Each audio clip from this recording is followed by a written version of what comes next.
I spilt some of James's soup trying to show you what I did. That's too bad.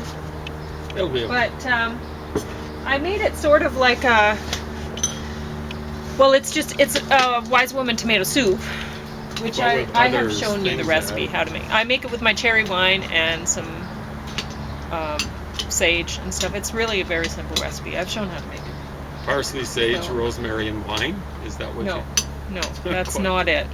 But anyway, It could be. that would be a different soup.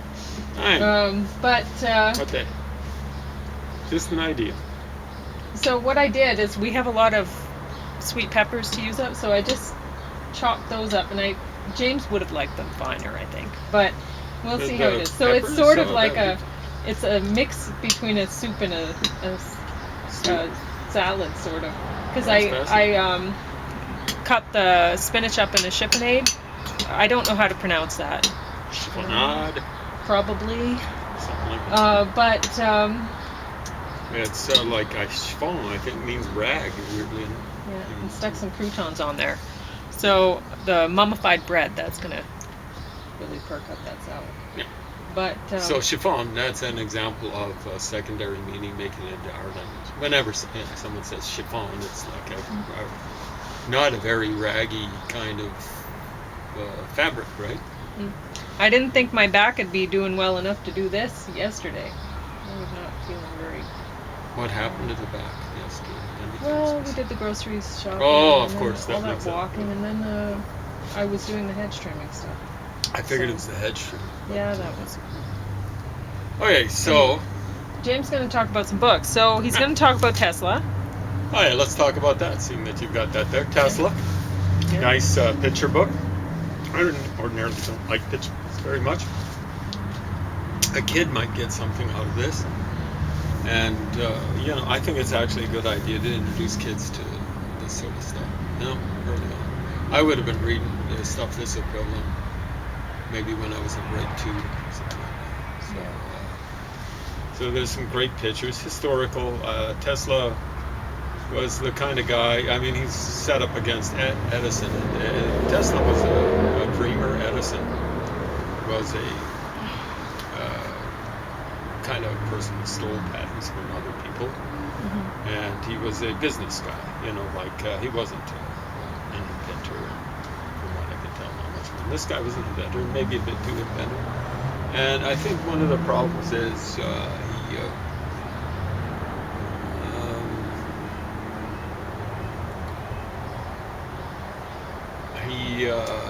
I think it'd be interesting to see where he came in order in the family. There's a book that I've got. It's called Born to Rebel Incident. The reason why I can't remember it is it talks about younger siblings, at least younger male siblings in a family, being born to rebel. Well, I'm a younger sibling and I'm not born to rebel. I'm born to dissent. There's a difference. Rebel means you're going to go out there and... Yeah, that's like if you have a big families. If you look at big families, then oftentimes you'll see the youngest kid, he's doing all sorts of crazy things. Born to rebel, that one. Hang gliding and all this stuff, right? He's always doing something exciting. And it doesn't last, and it's, you'll hear about them getting in motorcycle accidents or whatever, and they're doing a lot of... My youngest brother died in a really car fun accident things. at age 40. So they're very adventurous, and they rebel. Yeah. They're the most violent on average of all these. So those young boys, they really, once they grow up, they're still boys. They're still playing, and they end up often getting hurt, and they don't really. They're consumers forever. They're kids forever. So I do tend to agree with that. Like, I see that, and I see that the eldest. Well, the eldest boys is the second most violent. Right? End up, yes, they're aggressive also, but they tend to be really conservative about their thoughts and on about average. How. So I don't know. That makes me wonder about why the school that you'd went to. Which school in Africa? No, Sterling. Yep. Mormons. When you were, when your brother got the valedictorian and all that, and then when it came to you, they changed the rules so that you wouldn't get the valedictorian. You know, Born even to though descent. even though your marks were higher, and I got better and marks. you and I mean, you should have been valedictorian. I mean, why would they change the rules so that you wouldn't get it? Like It they doesn't said, they make couldn't sense, trust me. right? So I wasn't born to rebel. I'm not interested in fighting and all that No. sort of stuff. The book, I guess, had talked about, the author wrote about women very little. So, Well, it's but, based on historical studies, and there's not a lot of historical studies yeah, on women. yeah. But when James told me about it, I guess the eldest daughter, if there's 2 daughters, then the eldest Just daughter, 2 daughters, no other siblings. yeah, then the eldest daughter is the rebellious one, and the younger one that tends to be like daddy's little favorite or whatever. And I think that's true from my experience, but I was the eldest of 2 daughters, and I don't necessarily go along with things. I very much think for myself, and I will obey because I have been raised to do so. So I fit into society fairly well, I think. Other than the fact that when people want to abuse me, I say, "Hey, you're abusing me," and they don't like to hear it somehow. No. You know, they want me no. to actually just be abused without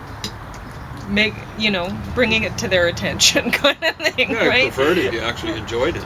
Yeah, I don't know. Thank you, Master. Well, I mean, at one point in my life, I did, but eventually I realized I don't need that, and but other people do. Other people for some reason, they need me to be that, and Well, a I certain don't. type of I other don't want people. to. Yeah. Aggressive type. Yeah, you don't need me to be that. You like me the way I am now, so. That was funny. I read this book just before I got cancer. The one about Born to Rebel. Yeah. I didn't get through it all. Obviously. I was going, how does Pauline fit into this? Because she's an oldest sibling. Yeah, but he couldn't figure out because I didn't seem like. And see, that's the thing. Remember, I so- kept on saying to you, Yeah, I know. it doesn't fit into the pattern. See, Yeah. Born to Descent. But- it wasn't though I took the book and, yeah, that's right, No, right. but the book does make sense because It does. with daughters, I don't know if this will ever change because lately the world has been talking about racism and this and that and systemic. No, the whole world is systemically sexist against women. That's just the way it is. It's a fact of the matter. You look in management, if they've promoted a woman, she's aggressive, and she's probably taller than average, or bigger than average, and but the men who have gotten promoted, if you look into management, they tend to be taller than average, and that should tell you something about how our society, that it's still, even our society it's still patriarchal. So and ours is better than just about everywhere, maybe everywhere. So I don't think there's an exception to Yeah. North America. so No, that's politically incorrect, but it's true. actually. And so when you have a family unit, unless it's a single mother sort of situation, which does not work out well because those mothers tend to be aggressive.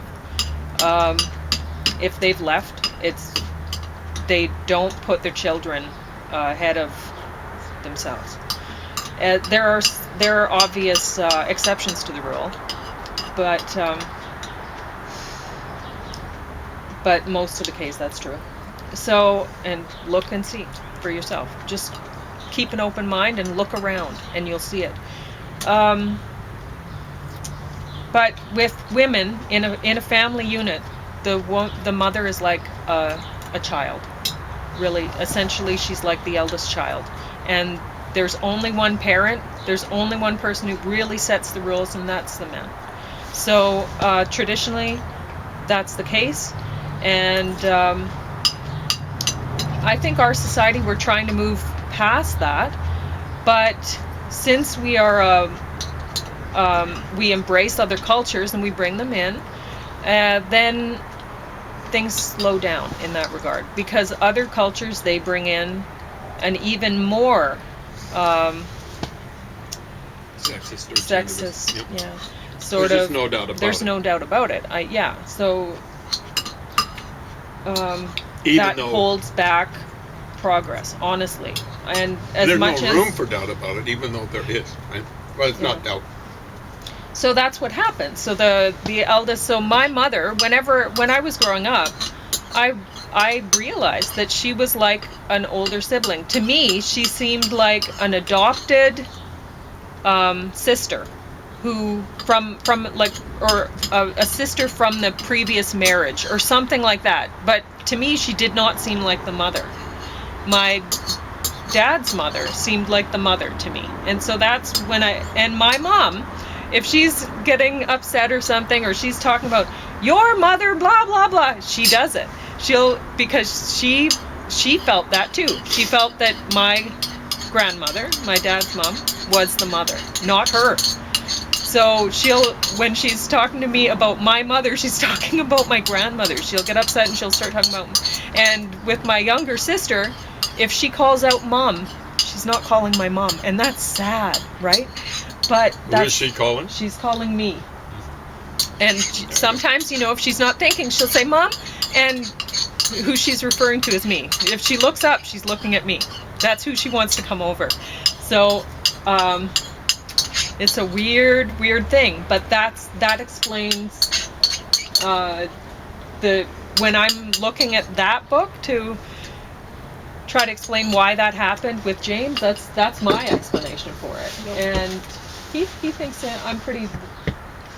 I have a think pretty good she's opinion on it. that. Yeah, I'm onto something. So anyway, so James has another couple books to talk about. Oh, I should talk about this movie. How was the soup? It's great, and it's gone. All right. That was awesome. So Soup salad. I Miss don't know if you're Purple. the first person to do that, but No, I was going to say that I'm not. Yeah, Because if you go to a Vietnamese restaurant or something, you get some pho. You get pho. You get soup.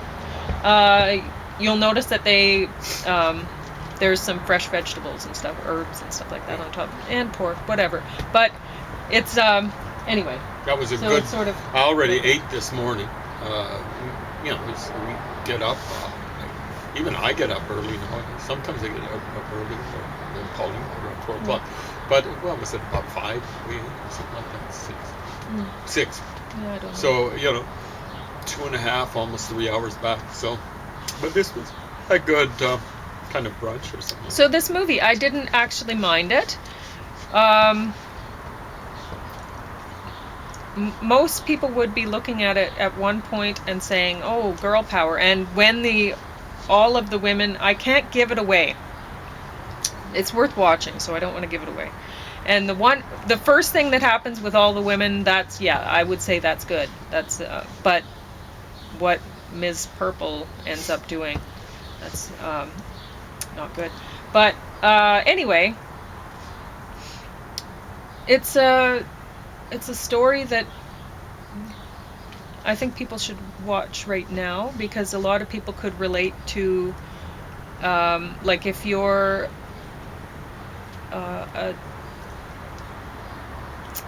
your loved one is dying in bed and you're having to care for them, and you can't handle it. I mean, I know with my dad, I had a really hard time with it.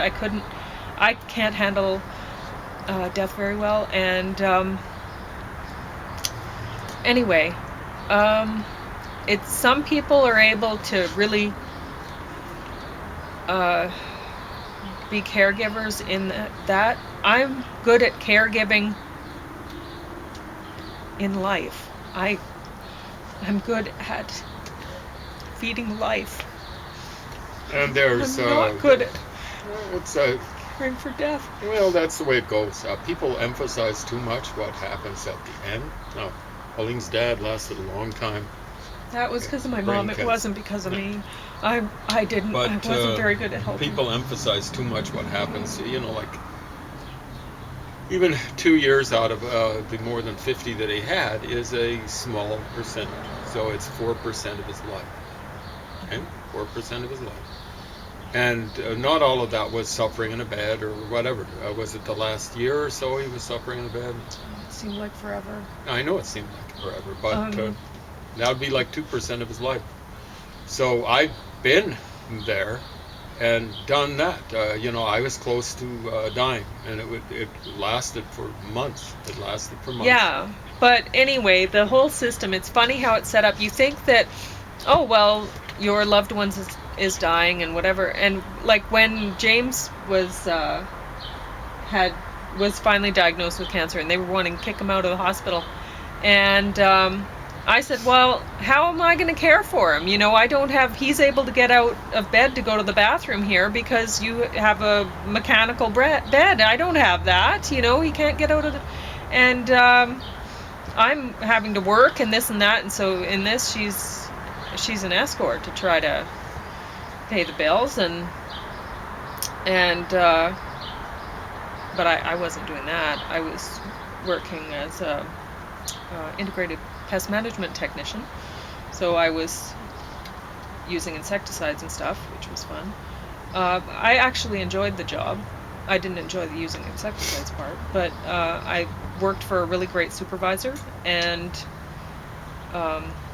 anyway, no, at that time when James was dying, I wasn't working as IPM. I was working as a weed inspector, and that was not a great job. I did not like my supervisor, but that's not the guy you're talking No. about, the supervisor. no, I rarely The saw guy that him you, when yeah, I he- know. yeah. Okay. So when you had the cancer, that was even worse because I was having to. I didn't like that job. The work itself was fine. No. It was, you know. Oh, sorry. No, but Before we move on, I just wanted to point out, I never really realized that quite this, like Kathy helped me yes. survive, right? Yeah. But what happened is they were saying I had 18 months to live. That's almost exactly 9 years ago. It's 9 years short 2 weeks. But or less. anyway, when the hospital, when they were trying to kick him out, the woman, like I said, well, I have to go to work. I can't, Yeah. you know, what am I going to do when I'm at work? How am I going to care for him? You know, and she's like, well, just hire, what did she say? A Filipino person. Just hire a Filipino person. And I'm like, oh my gosh. Yeah, we're not into that kind You know, of crap. for one thing, yeah, Exploiting people. that's ridiculous. And for another thing, like I told her, well, I don't have the money to be doing that, neither does he. You No. know, like we can't. And I mean, if there's no way that if I was going to hire somebody, I would have to pay them fairly, is what I was saying. I couldn't just hire somebody to exploit them. You know. It wouldn't even occur to me. No. So anyway, in this, she's hired probably, I don't know, probably Mexican woman. And the woman says, look, I got another job. I can't do this anymore, you know, and whatever. And yeah, it's really, people don't realize how hard it is to care for somebody when they're dying. It's really hard. And yeah, it's not something that I like. If it comes to a point that I need care, I'm not going to visit it on anyone. I know from experience, I know I can't do that. Anyway, go on about, you wanted to talk about some other Oh, a little bit more about agents of influence. I went back and didn't have time to go through it. I basically knew this stuff. And then I could, you know, like, this guy is delusional. He's saying that he's comparing the British campaign to get the United States into World War II. He's comparing it to the Russian campaign to take over the United States via Donald Trump. Wake up, you stupid. What is your name? Hemming or something like that? You stupid idiot. Okay, so he says the influence that the Brits, this campaign had, like it ended up in the formation of the CIA. The CIA was formed after World War II. Okay, it was the OSS, and the Americans actually didn't really have a spy agency up until World War II. And then the OSS was formed, and then they knew that they'd been penetrated by communists, and so they got rid of them, and the OSS, and then they came up with the CIA. Hemming. The Americans actually, some of them have brains, including FDR. FDR, like he's acting as though the Brits got, hey FDR, you get involved in World War II. FDR knew what was going to happen if they didn't face up to the Nazis and the Japanese over in Eurasia. They'd be facing them in North America. It's always a little bit better to fight when people are going to take you, to take them on as early as possible, or New York would have been bombed and all this sort of stuff. The Japanese firebombed using balloons. The stuff went astray. Firebombed the western part of the United States. You never heard about that, did you? Or maybe you did. And so, the Americans figured things out. They didn't need the British campaign influence. It had no effect on Roosevelt, and really it had no effect on the Americans. Here is the on the eve of Pearl Harbor, the support in the United States for getting involved in World War II was 17%, and Roosevelt didn't get involved in World War II in actual fighting. He was supporting the Brits, sending material and stuff like that. A lot of it ended up at the bottom of the Atlantic Ocean, thanks to U.S. Or the German submarine warfare and stuff like that. So, and the CIA, come on. Now, the Americans knew at the end of World War II, even during World War II, that the game was changed. At the start of World War II, the Americans, with the third biggest country in the world, had the world's 17th biggest military. They knew that wouldn't fly. Why? Because they knew that it was a time for jets. Jets were developed in World War II. Rockets were developed. Both of those were developed by the Germans. Rockets were developed by World War II. Rockets delivered payloads long distances into England from various places, from France, I believe, and from Norway and stuff like that. Also Germany itself. Now, here's the deal. Or maybe it's just from Germany, Peenemünde, East Germany. Now, here's the I think that's where they're manufactured. Now, they knew that rockets weren't all of a sudden magically going to have shorter distances. Same thing with the jets, and the shorter distances. They knew that it was going to get longer. And they knew the payloads were not going to get smaller. And, they were fairly early on in World War II, they started working on atomic bombs. They knew the payloads were going to get bigger than that. People were talking about the hydrogen bomb, which was incredible. Megatons. Like the tonnage for the bombs that hit Hiroshima and Nagasaki were in the thousands. Megas, millions of tons, equivalent of millions of tons of TNT. So, the Americans, the smart ones, knew they couldn't just sit back and say, hey, bring it on to us. We got the world's 17th biggest military. Bring it on. We can take it. They knew they had to take that stuff on. So the Brit campaign had nothing to do. Roosevelt had his campaign and stuff like that. The Brits were trying and stuff like that, including one Canadian who was a British Lord Beaverbrook, William Stevenson and stuff like that. But this guy's clueless, absolutely clueless. Yeah, the Brits were trying. They were desperate. Who wouldn't be? Who knows what would have happened? probably not nearly what happened in Eastern Europe if the Nazis had taken over England, because the Nazis were relatively mild when they took over Denmark. Those are fellow Germanic people. When they took over Norway, fellow Germanic people. When they took over Holland, except for the Jews and stuff like that. 3/4 of Holland's Jewish people were whacked. That tied the record. I can't remember the other place. Was it Poland? 75% of the Jews that were inhabiting there before World War II got whacked by the Nazis. And so have I got time to talk about the Practical Cogitator? I'm really excited about this. Okay, well. 700 pages. I waded through here. You have 5 minutes. 5 minutes. Can you There do it we in go. 5? 700 pages in 5 minutes. So this thing was originally 45. Wow. Something took a nosedive. Now I'll have to wash it off because I. Yeah. Okay. That's right. There. There we go. 1945. And then it was republished in 1950 and then 1962. So what it is little selections, and sometimes not so little selections, from what these two guys thought were some of the greatest thinkers of all time. And it's bizarre choices, like Oliver Wendell Holmes, Learned Hand. Isn't that an amazing name? It might be Learned Hand. Yeah, these were two judges, American judges. There's lots of American judges in here, and I'm going, judges, great thinkers?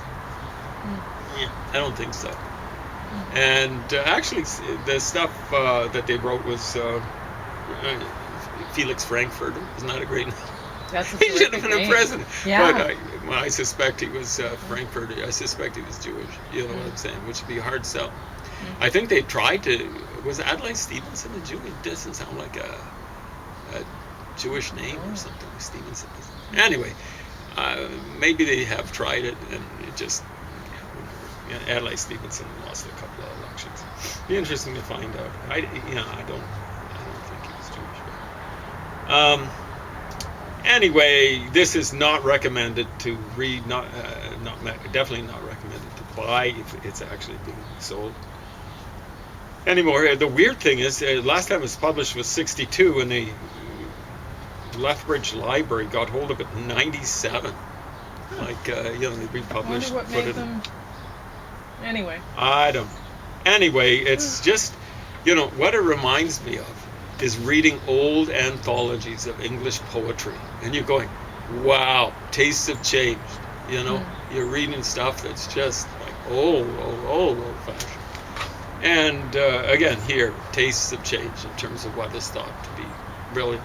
Understand, when you get the modern day anthologies of poetry, it's not poetry. Most of it's not poetry, okay? So it's just, you see different, like it's old-fashioned stuff. Same thing here. Nowadays, it's literary criticism or critical theory, and it's just stupid. Foucault, Derrida, just absolutely off the deep end. And it's supposed to be, wow, it's just hot stuff. Almost it's hot something else. And that's really what it is. But it's just garbage, absolute garbage. When people look back at this era and literary criticism 100 years from now, you guys are going to be laughing stocks for what you read and what you bow the knee to and stuff like that, and what you genuflect to. Well, I think it all started, really, this story shows where it went wrong.